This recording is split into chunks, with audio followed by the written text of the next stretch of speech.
Olá, querido amigo, querida amiga, querido irmão, querida irmã, seja novamente bem-vindo ao resumo semanal da lição da Escola Sabatina do canal da Igreja Central de Perus. Se você ainda não é inscrito, já se inscreva, já acione o sininho, deixe o seu curtir aí e venha fazer parte conosco dessa comunidade de estudo da Palavra de Deus. Estamos retomando a nossa segunda lição, razões para a ação de graça e oração. No decorrer dessa semana, nós, através do nosso guia de estudo, que é a lição da Escola Sabatina, que nós estudamos todos os dias, e aí aos sábados, desde já faço o convite para que, se você não faz parte ou quer ter ou tenha curiosidade de ver como funciona um estudo da lição presencial, aguardamos você aqui na nossa igreja ou em qualquer outra igreja adventista mais próxima de sua casa aos sábados pela manhã às 9 horas. Vai ser um prazer poder recebê-lo, e juntos estudarmos a palavra de Deus e ouvir o que Ele tem a dizer para nós. Razões para a ação de graças e oração. Cristo em Filipenses e Colossenses é o tema geral da lição que nós estamos estudando nesse trimestre, que nós vamos estudar nesse trimestre. E durante esses livros, no decorrer desses livros, nós vemos muito falar em oração, súplicas e ações de graças. Vamos ler um verso de Colossenses 4, verso 2, o que ele nos diz? Continuem a orar, vigiando em oração com ação de graças. Continuem. Então Paulo já está aqui falando para os filipenses que é para que eles mantenham o hábito da oração. Não é uma coisa assim, eu oro agora, depois daqui uma semana eu vou orar de novo. Então, para ele estar falando para eles, continuem. Então já era um hábito que eles tinham ali constantemente. E no livro de Tessalonicenses também, ele fala aquelas pessoas orem sem cessar. Na nossa lição, eu destaquei um verso, um parágrafo bem importante que diz assim: a perseverança na oração é também uma condição para ela ser atendida. Então, quando você ou eu tivermos a necessidade de alguma coisa, nós devemos clamar, pedir a Deus perseverantemente. Não é apenas uma vez, 2 vezes, tá? As súplicas, fui fazer uma pesquisa, como Paulo fala, que todas as suas petições, os seus pedidos sejam levados a Deus em oração, súplicas e ação de graça. Suplicar, oração é como você vai abrir um coração, você está conversando com um amigo, e a oração é abrir o seu coração a Deus. Você vai conversar com Ele. Súplica é você pedir algo insistentemente, perseverantemente, sem desanimar, até o momento que você recebeu. Ações de graças, o que é? Na oração, você vai conversar com Deus, você vai falar tudo que você está pensando, tudo que você... seus sonhos, sua alegria, suas tristezas, tá? Você vai fazer as suas súplicas. Existe sempre aquele pedido mais acalorado, Senhor, por favor, tenha misericórdia de mim. Eu preciso vencer em determinada área da minha vida. Tem algum familiar com alguma dificuldade, saúde. Eu tenho algum familiar também, algum conhecido que precisa muito voltar para os caminhos de... Insistentemente, oração. Desde já com ações de graças, dando graças a Deus por aquilo que você acabou de orar. Senhor, aquele familiar, aquele amigo meu, ele está afastado, mas eu te agradeço porque o Senhor já está trazendo ele. Tá? Devemos ser persistentes na oração. O quanto você é persistente? Eu, particularmente, confesso que muitas vezes eu não tenho sido muito persistente. Como seres humanos, infelizmente, alguns de nós somos imediatistas, queremos as coisas para o mais rápido possível e não temos a paciência de esperar. nós temos que ver que o tempo de Deus ele é diferente do nosso. Se nós não recebemos aquilo que estamos pedindo, no momento que estamos pedindo, é porque Deus sabe que aquilo ali, naquele momento, naquele instante, ele não é bom para nós. Tá? A oração incessante é a afirmação, é a inquebrantável união da alma com Deus, para que a vida que vem do Senhor flua para a nossa vida. E a de nossa vida, pureza e santidade fluam de volta para Deus. Então nós vemos que é uma via de mão dupla, né?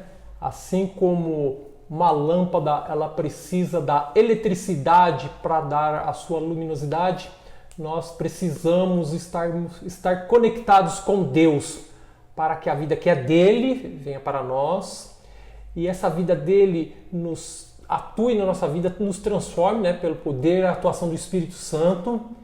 E santidade, né? Pureza e santidade saiam de nossa vida, fluam de volta para Deus. Ações. É necessário que sejamos diligentes ao orar. Nós não devemos permitir que nada atrapalhe o nosso momento de oração. Tá? Então, mas eu vou ficar 24 horas orando? Sim e não.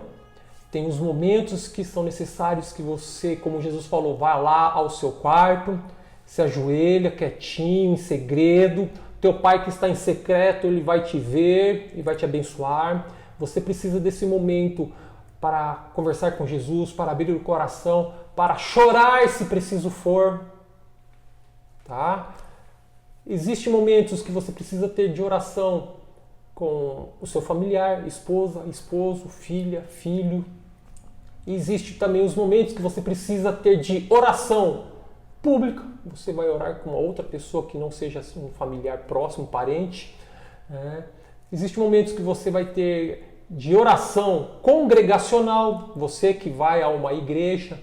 Tá? Existe um momento da oração no público. Tá?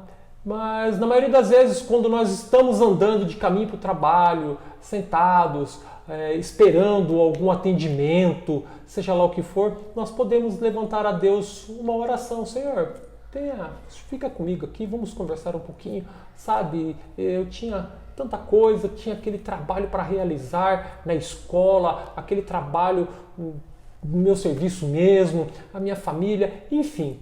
Sempre existe um momento oportuno para nós levantarmos a nossa voz a Deus em oração. Faça todo o esforço para manter ativa a comunhão entre Jesus e o seu próprio coração. Quando Jesus estiver habitando plenamente no seu coração, ou no meu coração, o nosso eu, ele não vai mais existir. Cristo vai viver em nós e seremos semelhantes a Ele. Busque cada oportunidade de ir onde se costuma orar. Tá? E aqui nos é orientado que devemos sempre aproveitar a oportunidade de nós irmos à igreja, de nós irmos ao culto, um pequeno grupo, um culto especial na casa de um amigo, de um irmão. Tá? Busque cada oportunidade de ir onde se costuma orar. Os que estão realmente buscando comungar com Deus serão vistos em reuniões de oração, fiéis ao seu dever, fervorosos e ansiosos para colher todos os benefícios possíveis. Aproveitarão toda oportunidade de colocar-se onde possam receber os raios de luz do céu. Então, onde as pessoas, ou na família, ou na igreja, todo lugar que se faça oração, aqueles que estão buscando a Deus, nós que buscamos, procuramos buscar a Deus da maneira como se deve, toda oportunidade que tivermos de estar no lugar que se faz oração, seria ótimo nós estarmos lá, para receber os raios de luz celestes. Devemos orar em família, como nós comentamos, mas acima de tudo não devemos negligenciar a oração particular. Tá? Pois ela é a que sustenta a nossa vida espiritual. Dizem que a oração, tá, é o respirar, é o fôlego da alma. Qual foi a última vez que você orou? Você se lembra? Algo importante. Nós não ficamos sem beber água, nós não ficamos muitas vezes, sem nos alimentar, mas muitas vezes nós negligenciamos o uso do maior alimento, o pão espiritual, que é a oração. Na oração secreta, a mente fica livre das influências do ambiente, livre da agitação, de maneira calma, embora fervorosa, você poderá buscar a Deus. A influência que vem daquele que vê em segredo será suave e constante. Seu ouvido está aberto, ouvido de Jesus, ouvido de Deus, está aberto para ouvir a súplica que vem do coração. Pela fé simples e serena, a mente entra em comunhão com Deus e reúne os raios da luz divina para dar-lhes forças e sustentá-la no conflito contra Satanás. Deus é a nossa fortaleza. Salmos 46, verso 1. Deus é nosso refúgio e fortaleza, socorro bem presente na angústia, na tribulação, depende a tradução que é usada aí. Mas nós precisamos fazer uso de uma arma que está disponível a todos nós, chamada oração. Comunhão no Evangelho, dando continuidade aí, como resultado do trabalho de Paulo em Filipos, uma nova igreja foi aberta naquela cidade, né? Diz aqui o nosso guia de estudo. E o número de membros aumentava constantemente. Seu zelo e devoção e, acima de tudo, sua disposição de sofrer por Cristo exerciam profunda e perdurável influência sobre os conversos. Os irmãos valorizavam as preciosas verdades pelas quais o apóstolo havia se sacrificado tanto e se entregavam com sincera devoção à causa do seu Redentor. Aí, Filipenses, eu convido você, se você estiver com uma Bíblia, abrir em Filipenses capítulo 1, versos 29 e 30. Vamos dar leitura aqui. Filipenses capítulo 1, verso 29 e 30. Porque vocês receberam a graça de sofrer por Cristo e não somente de crer nele, pois vocês têm o mesmo combate que viram em mim e que agora estão ouvindo que continuo a ter. Vocês receberam a graça de sofrer. Jesus disse a seus discípulos: vocês me chamam de mestre e de senhor. Se perseguiram a mim, que sou mestre e senhor, quanto mais vocês serão perseguidos sendo servos. O quanto você está sendo perseguido por causa de Jesus? Passando por algum problema, passando por alguma dificuldade, tá? Mas saiba, Paulo, ele se alegrava, ele ficava contente porque ele se julgava digno, né? Mesmo sendo ser humano, pecador, ele ficava feliz por sofrer por amor de Jesus Cristo. Mas saiba você, meu amigo, minha amiga, irmão, irmã, que todo e qualquer tipo de batalha, você e eu, nós não estamos sozinhos. Jesus prometeu estar conosco todos os dias de nossa vida. Ele prometeu ficar conosco e ele jamais vai nos abandonar. Mas eu tenho que estar o quê? Unido à fonte que me dá forças. Eu tenho que estar unido a Jesus, tenho que ter uma comunhão com Ele. Terrível é a luta que se trava entre as forças do bem e do mal, em importantes centros onde os mensageiros da verdade são chamados ao trabalho. Nós moramos aqui em um dos bairros da capital de São Paulo, né? Extremo norte, noroeste de São Paulo. Praticamente o último bairro aqui. Daqui de onde nós estamos, do nosso bairro, para o centro de São Paulo, de 30 a 40 minutos de condução, estamos no centro. Estamos no centro de uma grande cidade, assim como a maioria de vocês, não é? E ele está falando que é uma luta terrível, não só para todas as pessoas, né? Não só para as pessoas que professam seguir a Cristo, para aquelas que infelizmente ainda não têm esse privilégio. É uma luta terrível. Todas as pessoas, todos os dias, têm lutas e problemas que, assim, desanimam, dá desgosto. Mas aqueles que estão apegados com Cristo, eles têm o quê? Um recurso a mais para se sobressair. Pedro fala, lance sobre ele toda a sua ansiedade, porque ele tem cuidado de você. A nossa luta não é contra o sangue e a carne, declarou Paulo, e sim contra os principados e potestades, contra os dominadores deste mundo tenebroso. Isso se encontra em Efésios capítulo 6, verso 12. Até o fim dos tempos haverá conflito entre a igreja de Deus e os que estão sob o controle dos anjos maus. Está se cumprindo. Você, eu, nós já vimos. O amor, as palavras de Jesus estão se cumprindo. O amor se esfriando de muitas pessoas. Eu particularmente, eu não gosto, eu tento evitar assistir o noticiário. Todos os dias, aconteceu um feminicídio, aconteceu ali um infanticídio, uma criança foi morta, aquela mulher foi violentada, sofreu agressão, e filho mata pai, pai mata filho, as mulheres agora também estão começando, né? Ou sempre houve, ou está se tornando uma proporção maior. Mulheres também estão fazendo isso, matando os homens. O amor se esfriando, tá? Pessoas que infelizmente estão sob o controle de anjos maus, nas quais você e eu, que professamos seguir a Cristo, fomos incumbidos de levar a mensagem do Evangelho, de perdão, de salvação, de restauração e da volta de Jesus para essas pessoas. Os cristãos primitivos foram chamados muitas vezes a enfrentar face a face os poderes das trevas. Mediante a perseguição e engano, o inimigo se esforçava por fazê-los desviarem-se da verdade, da verdadeira fé. Neste tempo, quando o fim de todas as coisas terrestres está se aproximando rapidamente, Satanás faz desesperados esforços para enganar o mundo.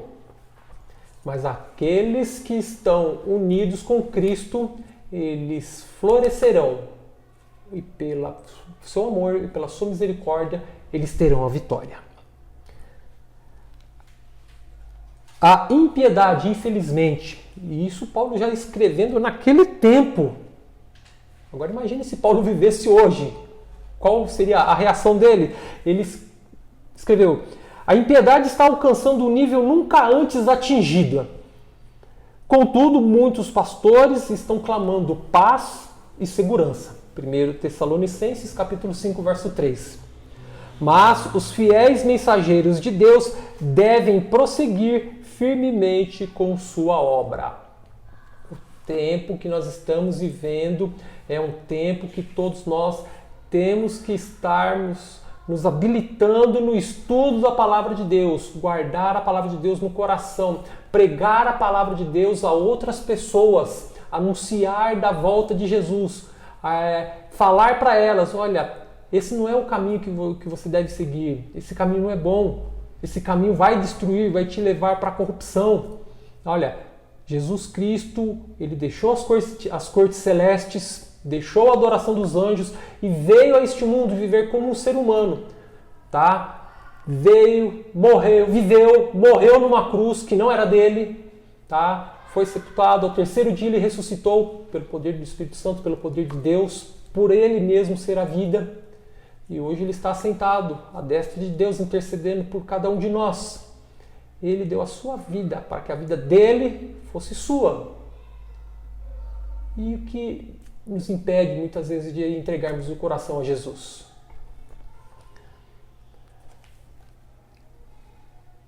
Revestidos com a armadura do céu, os seus soldados, os seus guerreiros, os fiéis mensageiros de Cristo devem alcançar de forma destemida e vitoriosa e nunca parar de lutar até que cada pessoa que possa ser alcançada tenha recebido a mensagem da verdade para esse tempo. Olha, Que privilégio e que trabalho que nós temos aí pela frente. Pedidos de oração de Paulo, não é? Paulo, ele tinha as pessoas ali, as cidades onde ele estabeleceu algumas igrejas, não é? Então ele tinha alguns pedidos e tudo mais, que ele orava pela união dos irmãos, ele orava para que a graça de Cristo enchesse os corações, para que as pessoas fossem transformadas e se tornassem semelhantes a Jesus, para que as pessoas continuassem pregando a Jesus crucificado e ressurreto, tá? E também ele dava o quê? Ações de graças. Dou graças ao meu Deus por tudo que lembro de vocês, fazendo sempre com alegria súplica por todos vocês em todas as minhas orações. Paulo não cansava de suplicar. Lembra que nós comentamos lá no comecinho? Súplica é o quê? Um pedido insistente. Então, ele nas suas orações, ele suplicava, pedia que Deus protegesse e cuidasse do seu povo aqui na terra. Outra coisa também, olha essa oração de Paulo, registrada em Filipenses capítulo 1, do 2 a 11. Nós vamos ler somente alguns trechos. E também faço esta oração, que o amor de vocês aumente mais e mais em conhecimento e toda percepção, para que vocês aprovem as coisas excelentes e sejam sinceros e inculpáveis para o dia de Cristo, cheios do fruto de justiça que vem por meio de Jesus Cristo, para a glória e louvor de Deus. A graça de Deus amparava Paulo em sua prisão, tornando-o capaz de se alegrar no meio da tribulação. Ele escreveu: quero ainda, irmãos, que saibam que as coisas que me aconteceram têm contribuído para o progresso do Evangelho, de maneira que toda a guarda pretoriana e todos os demais sabem que estou preso por causa de Cristo. E os irmãos, em sua maioria, estimulados no Senhor por minhas algemas, ousam a falar a palavra com mais coragem. Aquele momento, né? Vocês se lembram, aqueles que viram o nosso vídeo anterior, nós falamos que Paulo ele estava preso, né, numa determinada cidade, estava algemado, e ele falou: puxa vida, agora que eu precisava ir com você, encontrar vocês, eu estou preso, puxa vida. Mas ele pensou que aquilo ali ia ser um obstáculo para a pregação do Evangelho. Pelo contrário, as pessoas ficavam comovidas, tocadas, como um homem que está sofrendo, está preso, está algemado, prega Jesus Cristo com tanto clamor, com tanta veemência, com tanto fervor. Não conseguimos entender isso. E as algemas de Paulo foram o quê? Um incentivo para que as pessoas continuassem o quê? Recebendo Cristo e pregando Ele também. Há uma lição para nós nessa experiência de Paulo, pois ela revela a maneira de Deus agir. O Senhor pode tirar vitória daquilo que para nós pode parecer frustração e derrota. Corremos o perigo de nos esquecermos de Deus e olhar para as coisas que se veem, em vez de contemplar pelos olhos da fé as que não se veem. Quando ocorre uma adversidade ou calamidade, estamos prontos a acusar a Deus de negligência ou crueldade. E aí? Isso é ou não é uma verdade? Ou não é uma realidade na vida de alguns? Acontece alguma situação e fala: puxa vida, mas por que Deus esqueceu de mim? Onde já se viu? Mas saiba que às vezes as coisas acontecem, nós mencionamos, as coisas acontecem sempre no tempo de Deus. E aquela determinada oração que você fez pedindo uma bênção, naquele momento não é bom para mim ou não é bom para você. Deus sabe o momento que você precisa da bênção. E ela vai se manifestar quando Deus determinar, no tempo que for melhor. E aí você vai chegar e vai falar: puxa vida, agora eu entendo porque eu não recebi essa bênção lá no passado. Eu não estava preparado ainda para ela. Eu estou recebendo ela agora. Puxa, mas se passaram tantos anos, eu tinha até esquecido. Saiba, Jesus, ele não se esquece nunca. Discernimento espiritual aplicado. Vamos continuidade aí. Devemos estar frequentemente em oração. O derramamento do Espírito de Deus ocorreu em resposta à oração fervorosa. Atos capítulo 1 e 2, né, fala lá no tempo de Pentecostes. Os discípulos todos estavam ali reunidos. Estavam com medo? Sim, as portas estavam trancadas. E o que aconteceu? Eles começaram a falar uns para os outros. Pedro falando para João: pô, João, eu vou falar uma coisa para você. Eu confesso que quando a sua mãe fez aquele pedido para Jesus, para o Senhor: ai, Senhor, que um filho meu sente-se à esquerda e outro se assente à sua direita, eu fiquei com um ciúme, eu fiquei com uma inveja. Me perdoa, João. João, por sua vez, falou: Pedro, eu vou falar uma coisa para você. Aquela vez quando nós estávamos no mar, aquela tempestade e o Senhor estava andando sobre as águas e todo mundo falou: é um fantasma, e Jesus falou assim: não tema, sou eu. E o que você disse, Pedro? Senhor, se for o Senhor mesmo, que eu vá até aí. E ele te chamou. Ai, Pedro, como eu fiquei com inveja, porque eu queria ter ido naquele lugar. Não, mas...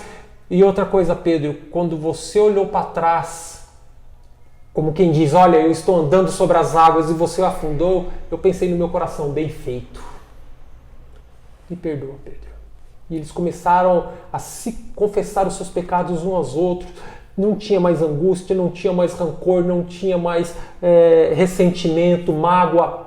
Eles foram confessando os seus pecados, foram clamando a Deus, pedindo por misericórdia, pedindo a Deus transformação.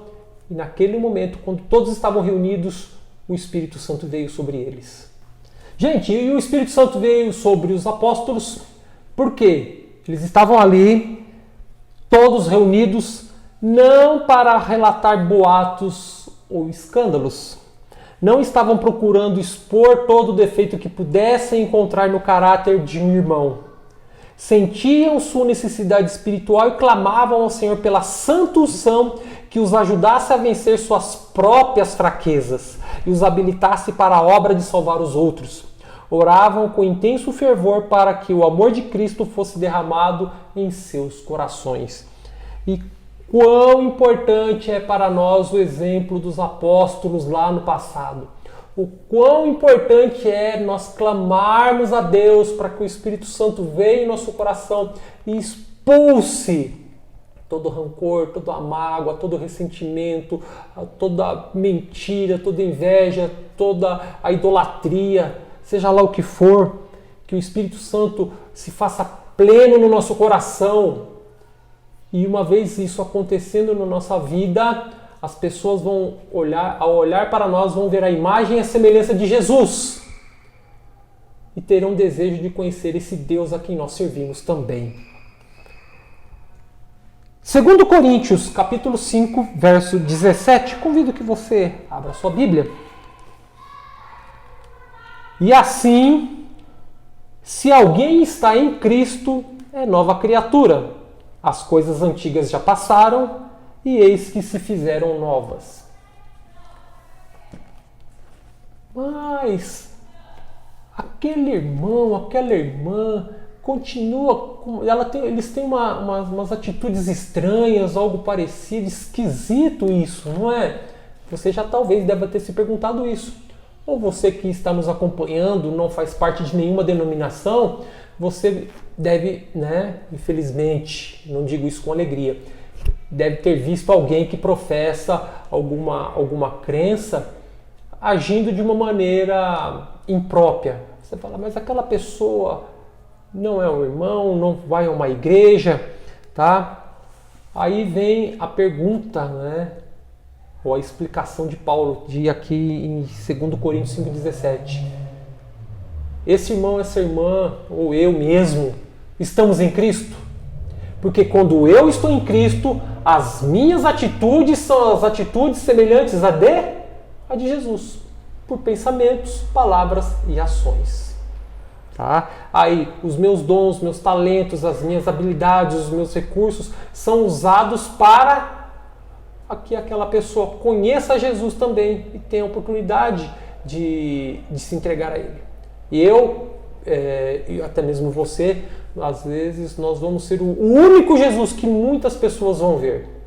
E qual é o Jesus que nós estamos hoje dando testemunho?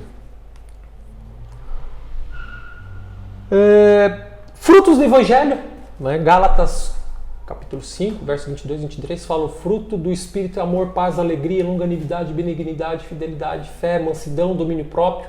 E contra estas coisas não há lei. A experiência do apóstolo Paulo ao se defrontar com os filósofos de Atena encerra uma lição para nós. Então, Paulo chegou no mundo acadêmico daquela época. Tá? Então, os historiadores, os pensadores, os filósofos, tá? Todos estavam ali. Era o centro acadêmico do mundo antigo. Né? Ao apresentar o Evangelho no Areópago, o apóstolo enfrentou a lógica com a lógica, ciência com ciência, filosofia com filosofia. Tá? Então, muitas pessoas são levadas, ou infelizmente acreditam de um modo errado, falam que as pessoas que servem a Deus, né, o crente, né, vamos colocar dessa maneira, eles não têm cultura. Sim, tem cultura e muitos têm muita cultura. Tá? Paulo aqui, ele era um homem estudado, falava vários idiomas, e ele chegou aqui no meio do mundo acadêmico ali daquela época. Então ele começou a falar, como nos é descrito aqui, lógica com lógica, ciência com ciência, filosofia, o pensamento com o próprio pensamento, de igual para igual. Ele não deixava em nada a desejar. Tá? Os mais sábios de seus ouvintes ficaram atônitos e emudecidos. Suas palavras não podiam ser controvertidas. Pouco fruto, porém, produziu seu esforço. Poucos foram levados a aceitar o Evangelho. É muito complicado quando pessoas já estão enraizadas e endurecidas nos seus pensamentos, nas suas filosofias. Somente o poder do Espírito Santo é capaz de quebrar essas ideias, essas maneiras deles pensarem, né? Paulo, daí ele teve uma postura diferente, ele mudou, né, a sua abordagem. Ele evitava os argumentos elaborados e as discussões de teorias, e em simplicidade encaminhava homens e mulheres a Cristo como Salvador dos pecadores. Ou seja, ele começou a pregar a Jesus Cristo da maneira mais simples possível. Tá? Por quê? Para que todos pudessem ter a oportunidade de ver que Cristo não era somente dos historiadores, dos filósofos, das pessoas de alta patente ou de da alta sociedade. Cristo, ele começou a falar de uma maneira bem simples, para que até mesmo as pessoas mais simples e humildes pudessem entender e ver que elas também tinham acesso ao Salvador do mundo. Lá em Coríntios, ele escreveu o seguinte: irmãos, quando eu estive com vocês anunciando-lhes o mistério de Deus, não o fiz com ostentação de linguagem ou de sabedoria, porque decidi nada saber entre vocês a não ser Jesus Cristo e este crucificado. A minha palavra e a minha pregação não consistiam em linguagem persuasiva de sabedoria, mas em demonstração do Espírito e de poder, para que a fé que vocês têm não se apoiassem na sabedoria humana, mas no poder de Deus. A nossa fé, a fé do ser humano, ela deve se apoiar única e exclusivamente no autor e consumador da nossa fé, o Senhor Jesus Cristo. Não no diploma, não no poder humano, não nas filosofias, mas única e exclusivamente em Jesus. O poder da oração, e assim já quase estamos nos encaminhando para o finalzinho da nossa recapitulação.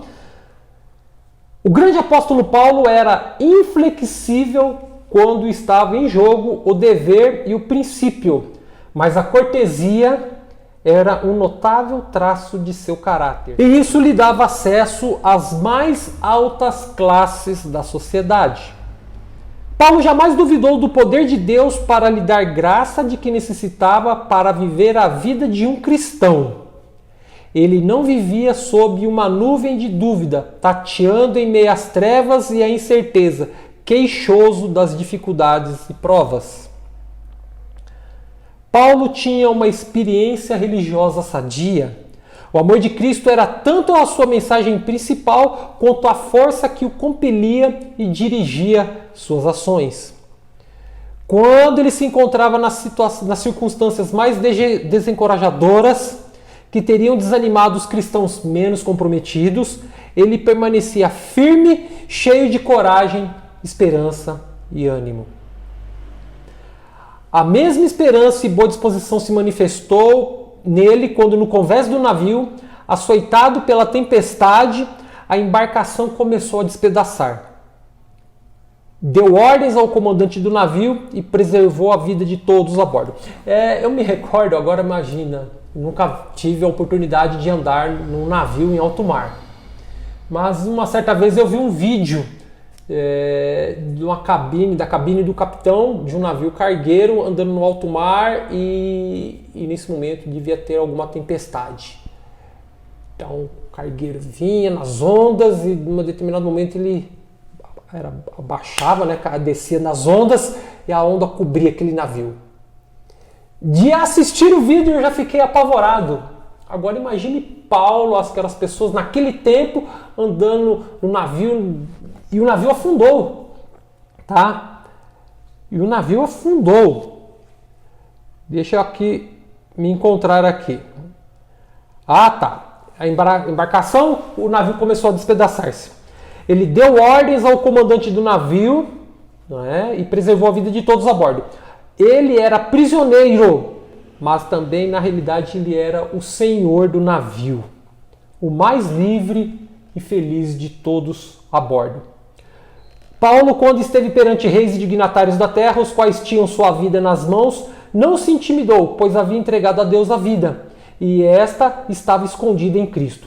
Pois sua cortesia, a sua educação, abrandou o coração dos homens que tinham o poder nas mãos. Homens de temperamento forte, ímpios e corruptos de coração e de vida. O comportamento apropriado e a virtude da verdadeira polidez assinalavam toda a sua conduta. E esse, na realidade, deve ser o exemplo a ser seguido por todo o cristão, por todo aquele que professa seguir a Jesus. Ah, mas eu sou assim, eu pago na mesma moeda, é cara e coroa, comigo não tem vez. Então, a Bíblia nos dá o exemplo próprio. Jesus fala, se alguém te bater na face esquerda, dá a direita. Ou se alguém te bater na direita, dá a esquerda. Se alguém te pedir para você andar com ele 1 milha, anda 2. Tá? Nós devemos seguir sempre o exemplo de Jesus. Nunca tinha uma voz áspera para com ninguém. Sempre tinha uma voz suave e tranquila. Finalizando, não nos houvesse ele, Jesus, aberto por sua morte e ressurreição a porta da esperança, nada conheceríamos senão os horrores das trevas e as misérias do desespero. Em nosso estado atual, favorecidos e abençoados como somos, não podemos calcular de que profundidade fomos salvos. Eu não consigo imaginar qual foi a profundidade que Jesus me tirou de lá.